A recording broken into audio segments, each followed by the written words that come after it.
आज हम अपने इस सेशन में डिस्कस करने वाले हैं वर्नर थ्योरी। इसके प्रीवियस सारे कॉन्सेप्ट्स आपके प्रीवियस वीडियोस में लिए गए हैं। तो चलिए इस सेशन की शुरुआत करते हैं वर्नर थ्योरी के साथ। Werner theory was the oldest theory and first theory of coordinate compound given by Alfred Werner in 1893। Werner explains the nature of bonding in coordinate compound. Werner ने कोऑर्डिनेट कंपाउंड की bonding को explain किया था। According to Werner, there are two types of valencies in coordinate compound. Werner के according किसी भी coordinate compound में दो टाइप की वैलेंसीज होती हैं। One is primary valency and second is secondary valency. हम लोग इसको बेटर अंडरस्टैंड कर पाएंगे जब हम लोग डिफरेंस निकाल सकेंगे प्राइमरी वैलेंसी और सेकेंडरी वैलेंसी में। क्लियर? तो अब हम देखते हैं what is the difference between primary valency and secondary valency. तो अब हम प्राइमरी वैलेंसी और सेकेंडरी वैलेंसी के डिफरेंस की स्टडी करेंगे। फर्स्ट पॉइंट है इट रिप्रेजेंट्स ऑक्सीडेशन स्टेट।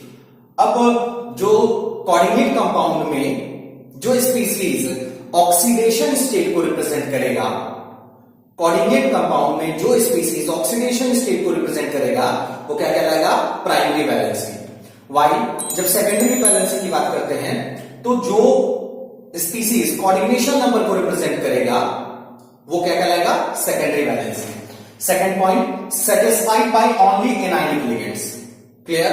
सिर्फ एनायनिक लिगेंड्स ही होंगे जो प्राइमरी वैलेंसी को रिप्रेजेंट कर सकते हैं, जबकि सेकेंडरी वैलेंसी की बात करें तो both neutral and anionic ligands are represent secondary valency.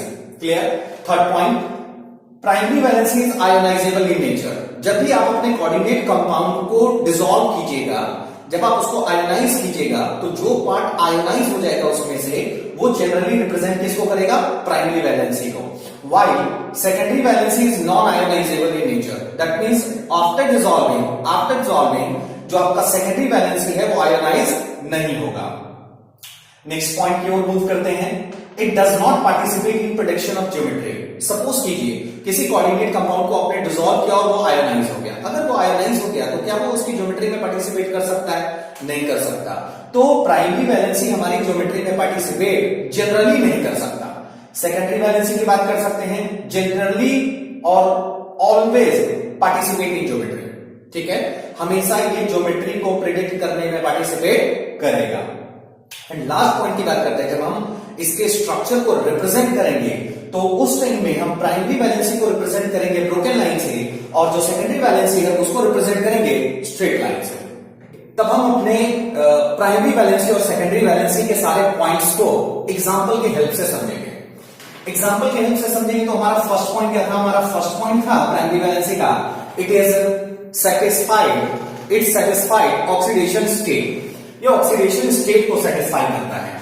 अब देखते हैं हम लोग एक एग्जांपल कंसीडर करते हैं, लाइक CONH3 का होल 6 Cl3। ये हमने एग्जांपल कंसीडर किया।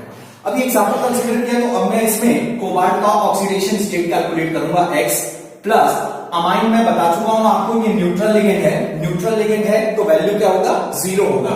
देन 0 into 6 0 प्लस क्लोरीन का वैल्यू क्या हो गया? -1 into 3। मैं डायरेक्टली लिख देता हूं -3 is equal to 0। Then x is equal to क्या हो गया? +3 हो गया।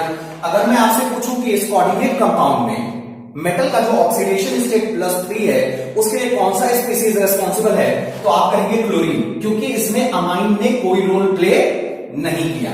अगर इसमें अमाइन ने कोई रोल प्ले नहीं किया तो on the basis of their first point हम कह सकते हैं कि यहां पर जो क्लोरीन है वो कौन सी वैलेंसी को रिप्रेजेंट कर रहा है?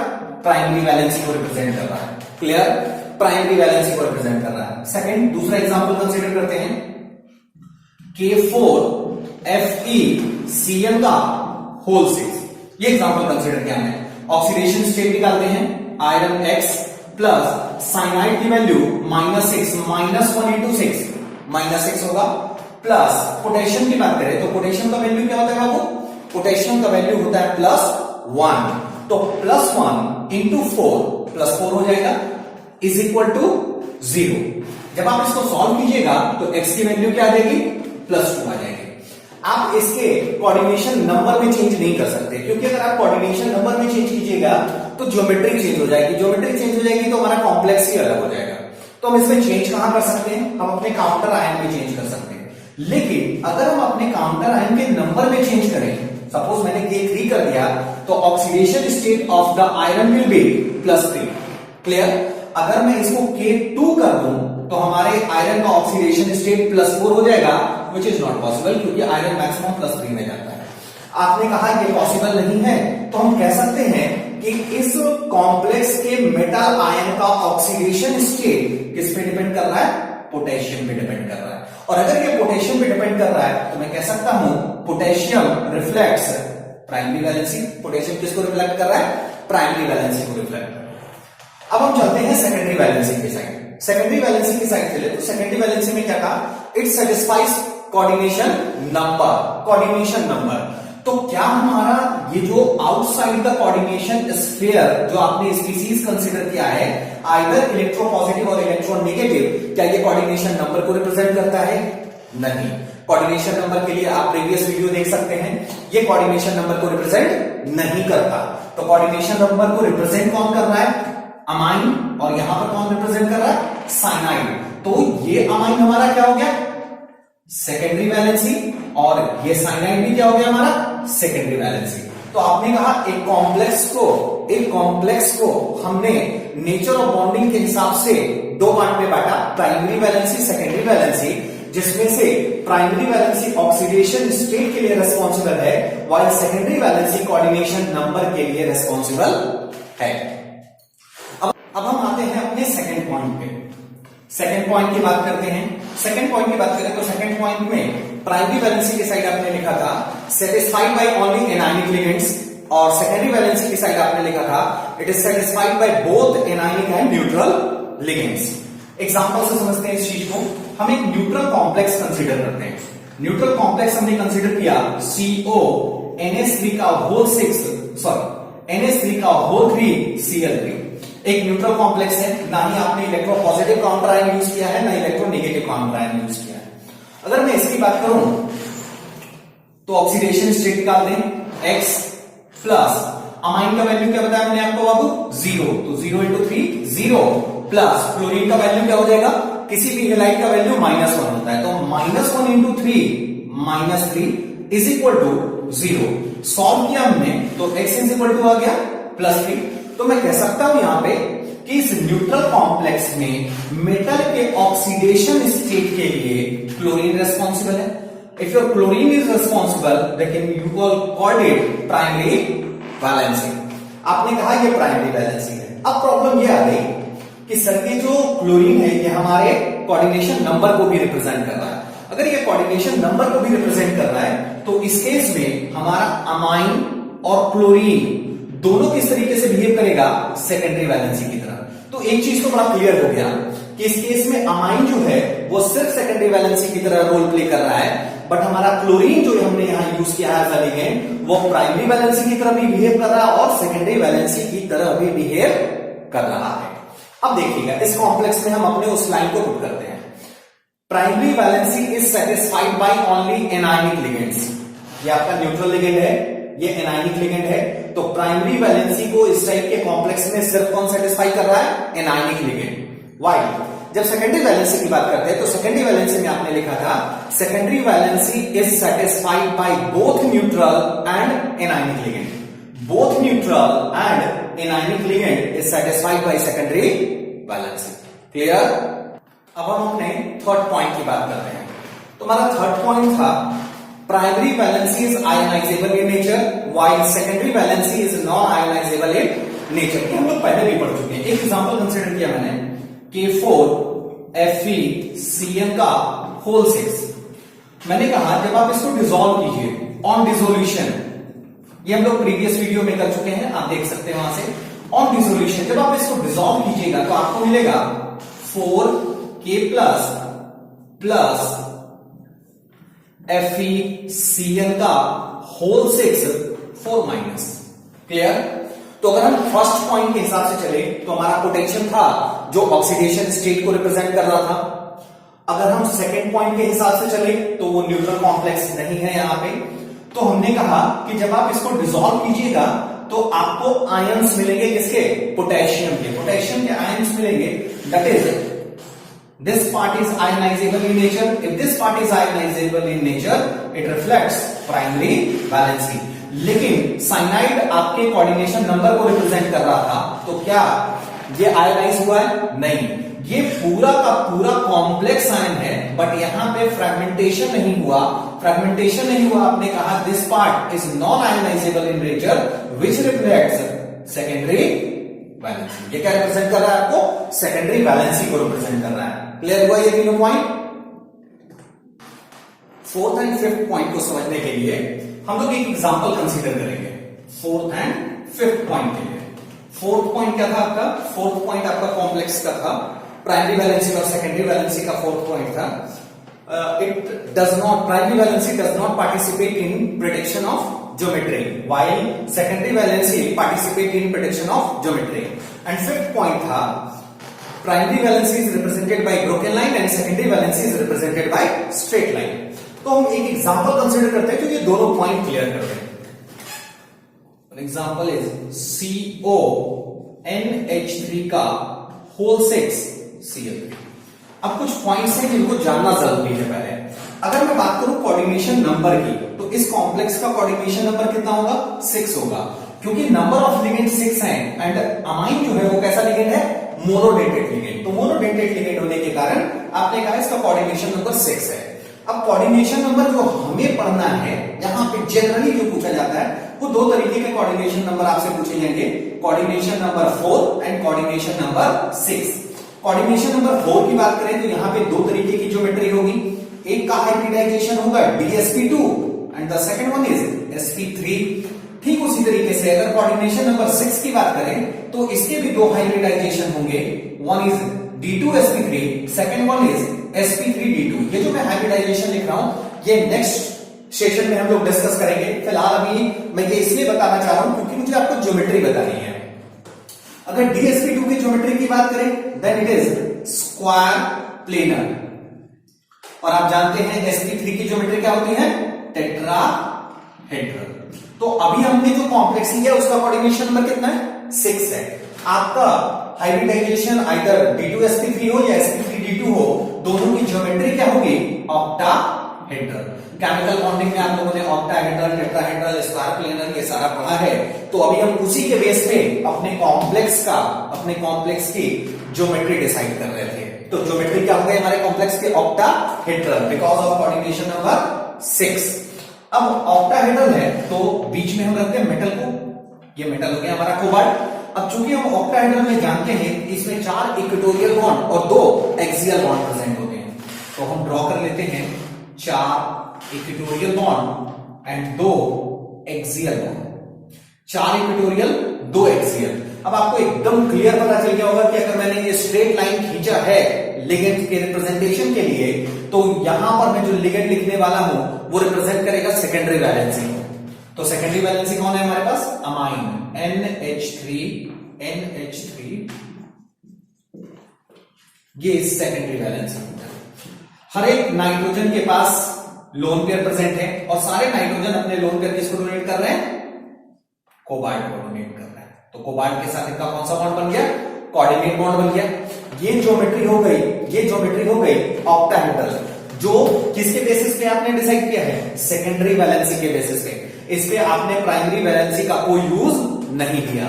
लेकिन अगर हम सिर्फ सेकेंडरी वैलेंसी के बेस पे इस कॉम्प्लेक्स को डिस्क्राइब करें तो हमारे कोबाल्ट का ऑक्सीडेशन स्टेट 0 आ जाएगा, और अगर कोबाल्ट का ऑक्सीडेशन स्टेट 0 आ गया तो इसके पास अपकमिंग इलेक्ट्रॉन, लिगेंड से इलेक्ट्रॉन एक्सेप्ट करने की कैपेसिटी बहुत ज्यादा नहीं होगी। तो मुझे इसमें किसको रिप्रेजेंट करना है? क्लोरीन को रिप्रेजेंट करना है। क्लोरीन को आप रिप्रेजेंट कर लीजिए। इसको कैसे रिप्रेजेंट करोगे? ब्रोकन लाइन से रिप्रेजेंट करोगे, Cl।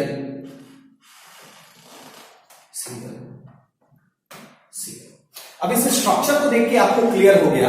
अगर आपको ये स्ट्रक्चर दिया हुआ है, ये ज्योमेट्री दी हुई है, तो आपको ये बिल्कुल क्लियर है कि यहां पर जो ये स्ट्रेट लाइन से रिप्रेजेंट किया जा रहा है इट रिप्रेजेंट सेकेंडरी वैलेंसी, और जो ब्रोकन लाइन से रिप्रेजेंट किया जा रहा है ये रिप्रेजेंट कर रहा है किसको? प्राइमरी वैलेंसी को। तो क्लोरीन किसको रिप्रेजेंट कर रहा है? प्राइमरी वैलेंसी को, और अमाइन किसको रिप्रेजेंट कर रहा है? सेकेंडरी वैलेंसी को रिप्रेजेंट कर रहा है। क्लियर यहां पे? अब हम लोग एक एग्जांपल और कंसीडर करेंगे जिसमें हम ये देखेंगे कि क्या कभी ऐसा हो सकता है कि किसी कॉम्प्लेक्स का एक स्पीसीज प्राइमरी वैलेंसी की तरह भी बिहेव करे और सेकेंडरी वैलेंसी की तरह भी बिहेव करे, तो फिर हम उसे हम कैसे स्ट्रक्चरल वे में रिप्रेजेंट करेंगे? तो हम एग्जांपल कंसीडर करते हैं CONH3 का होल 3 Cl3। इसमें मैंने कोई काउंटर आयन यूज नहीं किया, और मैंने ये एग्जांपल अभी तुरंत दिया था आपको, जिसमें मैंने आपको बताया था कि यहां जो अमाइन है ये सेकेंडरी वैलेंसी की तरह रिप्रेजेंट कर रहा है, वाइल जो क्लोरीन है हमारे पास ये primary valency as well as secondary valency दोनों की तरह बिहेव कर रहा है। अब इसकी ज्योमेट्री रिप्रेजेंट करनी है हमें, तो कोऑर्डिनेशन नंबर इसका भी कितना हो जाएगा? कोऑर्डिनेशन नंबर 6 हो जाएगा। कोऑर्डिनेशन नंबर 6 इसका मतलब जो ज्योमेट्री होगी वो कैसी होगी? ऑक्टाहेड्रल होगी। तो ऑक्टाहेड्रल ज्योमेट्री डिसाइड करते हैं हम लोग। Cobalt 2 axial 4 equatorial bond, 2 axial 4 equatorial. आपको बता दो इन सबका बॉन्ड एंगल जो होता है वो सिमेट्रिकल में आपका 90 डिग्री होता है। तो मैंने इसमें कंसीडर कर लिया NH3 NH3 NH3 Cl Cl Cl। ये सारे के सारे अगर स्ट्रेट लाइन से मैंने रिप्रेजेंट किए हैं, इसका मतलब कंफर्म है कि मैं इन सबको अभी ट्रीट करने वाला हूं लाइक सेकेंडरी वैलेंसी। अब ये सेकेंडरी वैलेंसी को रिप्रेजेंट कर रहा है, बट क्लोरीन तो हमारा प्राइमरी वैलेंसी भी रिप्रेजेंट कर रहा था। तो अगर आपको क्लोरीन का डुअल नेचर दिखाना है, यहाँ पे डुअल बिहेवियर दिखाना है, तो आपको इसी क्लोरीन के केस में आपको क्या करना होगा? इसके साथ एक ब्रोकन लाइन को रिप्रेजेंट करना पड़ेगा। अब ये जो ब्रोकन लाइन आपने इस क्लोरीन के स्ट्रेट लाइन के साथ लगाया है, ये रिप्रेजेंट कर रहा है कि मैं सेकेंडरी वैलेंसी भी हूं और मैं प्राइमरी वैलेंसी को भी रिफ्लेक्ट कर रहा हूं। लेकिन ये जो अमाइन है ये सिर्फ और सिर्फ किसको रिप्रेजेंट कर रहा है? सेकेंडरी वैलेंसी को। ये प्राइमरी वैलेंसी को रिप्रेजेंट नहीं कर सकता। तो उम्मीद करता हूं अब आपको समझ में आ गया होगा कि किस तरीके से वर्नर ने हमारे इस कोऑर्डिनेट कंपाउंड को एक्सप्लेन किया। अब हम डिस्कस करने जा रहे हैं एविडेंसेस ऑफ वर्नर थ्योरी। इस पूरे सेशन का सबसे इंपॉर्टेंट पार्ट है जिससे आईआईटी मेडिकल और फाउंडेशन में क्वेश्चंस पूछे जाते हैं।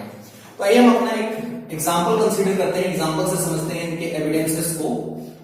लाइक CO6NH3 3Cl, ये जो मैंने कंसीडर किया है, एक कॉम्प्लेक्स कंपाउंड कंसीडर किया है, ये मैंने कंसीडर किया मॉलिक्यूलर फॉर्म में, और इसकी ज्योमेट्री दी हुई रहेगी क्वेश्चन में। मैंने इसकी ज्योमेट्री कंसीडर की है octahedral, that means coordination number कितना होगा? 6 होगा। तो अब हम इसका स्ट्रक्चरल फॉर्म रिप्रेजेंट करेंगे। स्ट्रक्चरल फॉर्म के नंबर ऑफ प्रोबेबिलिटीज हैं, मैं अपनी प्रोबेबिलिटीज पे बात करूंगा। तो सबसे पहले तो ये प्रोबेबिलिटी हो सकता है कि ये कॉम्प्लेक्स कुछ इस तरीके से प्रेजेंट हो, CONH3 का होल सेक्शन Cl3। किसी के दिमाग में आएगा सर यही क्यों हो सकता है? सेकंड प्रोबेबिलिटी की बात करें तो CONH3 का होल 5, एक Cl अंदर कर देते हैं, अभी भी कोऑर्डिनेशन नंबर 6 हो गया, क्लोरीन 1 और अमाइन 5, तो टोटल कितना हो गया? 6 हो गया। बाहर कितना बच गया? Cl2 dot NH3। थर्ड, ये भी तो हो सकता है, ये भी प्रोबेबिलिटी है हमारे पास कि CONH3 का होल 4 Cl2 बाहर में एक Cl डॉट 2 NH3, अभी भी 4 and 2 6 कोऑर्डिनेशन नंबर। एंड अब मैं लास्ट प्रोबेबिलिटीज तो बहुत होंगी, बट मैं लास्ट प्रोबेबिलिटी पे जा रहा हूं। CONH3 का होल 3 Cl3 एंड बाहर में 3 NH3। अब मुझे कैसे पता चलेगा कि हमारा जो कंपाउंड है या वर्नर को कैसे पता चला कि उनके पास जो मॉलिक्यूलर फॉर्म में जो कंपाउंड है उसका स्ट्रक्चरल फॉर्म क्या होगा? तो उसके लिए उन्होंने यूज किया प्रेसिपिटेशन टेक्निक। प्रेसिपिटेशन टेक्निक क्या है? प्रेसिपिटेशन टेक्निक में हम एक कोवैलेंट यूज करते हैं जो आयन के साथ बाइंड अप करके प्रेसिपिटेट का फॉर्मेशन करता है। वही हम यहां यूज करेंगे। एक बहुत नोन रिएजेंट है जो आप जानते हैं chemical, AgNO3, silver nitrate is used for the precipitation of halide ion. That means अगर आप सिल्वर नाइट्रेट यूज करते हैं तो सॉल्यूशन में प्रेजेंट जितने भी halide, fluorine, chlorine, bromine, iodine, जो भी हैलाइड प्रेजेंट होगा वो उसके साथ बाइंड करके पीपीटी का फॉर्मेशन करेगा। फिलहाल मैंने जो आपको बताया था उसमें थोड़ा और चलते हैं कि हमारा काउंटर आयन है, और अभी पीछे वर्नर थ्योरी में बताया आपको थर्ड पॉइंट कि जो काउंटर आयन है, जो प्राइमरी वैलेंसी है, it is ionisable in nature. अगर ये आयोनाइजेबल है तो सबसे पहले क्या मैं इसे आयन के फॉर्म में लिख लूं? अगर मैं इसको आयन के फॉर्म में लिखूं, एक मिनट, मैं इसको आयन के फॉर्म में लिखूं तो मैं लिख सकता हूं CONH3 का होल 6 प्लस 3Cl माइनस, तो इसके ऊपर 3 प्लस लिख सकते हैं। 3Cl माइनस मिला, और 3Cl माइनस मिला है तो मुझे इसमें क्या ऐड करना है? AgNO3 ऐड करना है। अब आपको AgNO3 अगर आप डिसोसिएट करोगे तो आपको मिलेगा Ag पे प्लस और NO3 पे minus. That means 1 mole of AgNO3 is responsible for the precipitation of 1 mole of chloride ion. ठीक है, 1 मोल AgNO3 1 मोल क्लोराइड आयन को प्रेसिपिटेट करने के लिए रिस्पांसिबल है। लेकिन आपके पास है कितने? 3 मोल है, और अगर आपके पास 3 मोल है तो आपको AgNO3 का मोल भी कितना चाहिए होगा? 3 मोल। तो क्या मिलेगा आपको? 3 mole of AgCl। 3 mole of AgCl। आपने कहा कौन सा पीपीटी मिल गया? मुझे व्हाइट प्रेसिपिटेट मिल गया। तो एग्जैक्टली अगर मैं इसमें ऐड करूं बाबू AgNO3 तो मुझे कितने मोल AgNO3 की रिक्वायरमेंट होगी? अमाइन, ये तो प्रेसिपिटेट होगा नहीं। हमारे पास क्लोराइड बाहर कितना है? 2। क्या ये कॉम्प्लेक्स के अंदर वाला क्लोरीन ब्रेक होगा? नहीं, ये कॉम्प्लेक्स के अंदर, ये जो कॉम्प्लेक्स आयन है इसके अंदर का कोई भी स्पीशीज कभी ब्रेक नहीं होता। तो आपने कहा कि मुझे कितने मोल की जरूरत पड़ेगी? सिर्फ 2 मोल की।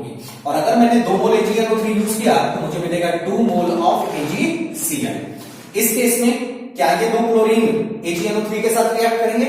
नहीं, ये आयोनाइज ही नहीं होंगे, और अगर ये आयोनाइज नहीं होंगे तो ये हमारे AgNO3 के साथ बाइंड अप नहीं कर सकते। तो इसके लिए मुझे कितने मोल AgNO3 का यूज करना पड़ेगा? 1 मोल। तो मुझे मिलेगा 1 मोल ऑफ AgCl। लेकिन अगर हम इस लास्ट ऑप्शन की बात करें, लास्ट ज्योमेट्री की बात करें, तो इस केस में AgNO3 डालने पे आपको किसी भी तरीके का कोई प्रेसिपिटेट नहीं मिलेगा, क्योंकि यहां पर आपको क्लोराइड आयन ही ऑब्जर्व नहीं होगा। क्लियर? अब यहां पे वर्नर ने क्या किया? इसको एक एक्सपेरिमेंट की तरह सोचिए। वर्नर ने क्या किया? अपने इस मॉलिक्यूलर फॉर्म वाले कॉम्प्लेक्स को डिसॉल्व कर दिया। डिसॉल्व करने के बाद उसमें ऐड किया AgNO3। AgNO3 ऐड किया। अगर हमारे जितना हमने अमाउंट कंसीडर किया था किसका? कॉम्प्लेक्स का, उसके हिसाब से अगर मेरा 3 मोल AgNO3 वहां कंज्यूम होता है प्रेसिपिटेशन में, तो हमने कहा कि हमारा जो कॉम्प्लेक्स है वो इस फॉर्म में अवेलेबल है। अगर हमारे AgNO3 डालने के बाद प्रेसिपिटेशन स्टार्ट हुआ है, लेकिन जो AgNO3 का कंजम्पशन है वो इसके मॉलिक्यूलर फॉर्म के अकॉर्डिंग 1 मोल का कंजम्पशन है, तो हमने कहा कि इस फॉर्म में अवेलेबल है हमारा कॉम्प्लेक्स। लेकिन अगर AgNO3 डालने के बाद, AgNO3 को ऐड करने के बाद कोई प्रेसिपिटेशन ऑब्जर्व नहीं हो रहा, इसका मतलब हमारा इस मॉलिक्यूलर फॉर्मूला का ये तीनों स्ट्रक्चरल फॉर्मूला नहीं है। हमारा जो कॉम्प्लेक्स है वो इस फॉर्म में अवेलेबल है। हमारा कॉम्प्लेक्स इस फॉर्म में अवेलेबल है। अब इसके क्वेश्चंस कैसे पूछे जाते हैं? इसके क्वेश्चंस जो पूछे जाते हैं वो आपसे क्वेश्चन पूछेगा, वो कहेगा आपसे a compound having molecular formula CO6NH3 okay, a compound having molecular formula CO6NH3 on adding AgNO3 into it, 2 mole of AgCl precipitated, 2 mole of AgCl present obtained. Clear? What is the structural formula of that molecular compound? आपको उसका structural formula बताना है। तो मैंने question में क्या बोला? आपको कितने मोल AgCl मिला? 2 मोल AgCl मिला। अगर आपको 2 मोल AgCl मिला है, इसका मतलब कंफर्म है आपने 2 मोल AgNO3 का यूज किया था। और अगर आपने 2 मोल AgNO3 का यूज किया था तो आपको 2 क्लोराइड आयन चाहिए, और वो 2 क्लोराइड आयन सिर्फ किसमें है? Option number second. तो आपका जो कंपाउंड है वो इस फॉर्म में अवेलेबल है। तो आप अपने इस AgCl की क्वांटिटी को देख के या फिर AgNO3 के कंजम्पशन को देख करके आप बता सकते हैं कि आपके मॉलिक्यूलर फॉर्म वाला कंपाउंड किस स्ट्रक्चरल फॉर्म में प्रेजेंट है। क्लियर? अब हम बात करते हैं इसके सेकंड एविडेंस की। सेकंड एविडेंस में क्या होगा? एग्जैक्टली सेम कंपाउंड होगा, बट वहां आप प्रेसिपिटेशन यूज कीजिएगा, precipitation of sulphate ion, precipitation of sulphate ion. और प्रेसिपिटेशन ऑफ सल्फेट आयन के लिए आप क्या यूज करोगे? प्रेसिपिटेशन ऑफ सल्फेट आयन के लिए आप जनरली यूज करोगे BaCl2, बैरियम क्लोराइड। हालांकि आईआईटी ने एक बार क्वेश्चन दिया और आईआईटी ने इसमें यूज कर लिया है PbCl2, तो बैरियम और अगर Pb देखिएगा तो ये दोनों +2 ऑक्सीडेशन स्टेट में लाई करते हैं, and both have capacity to combine with SO4 to give white precipitate or off white precipitate or yellow precipitate. These are the evidences of Werner theory.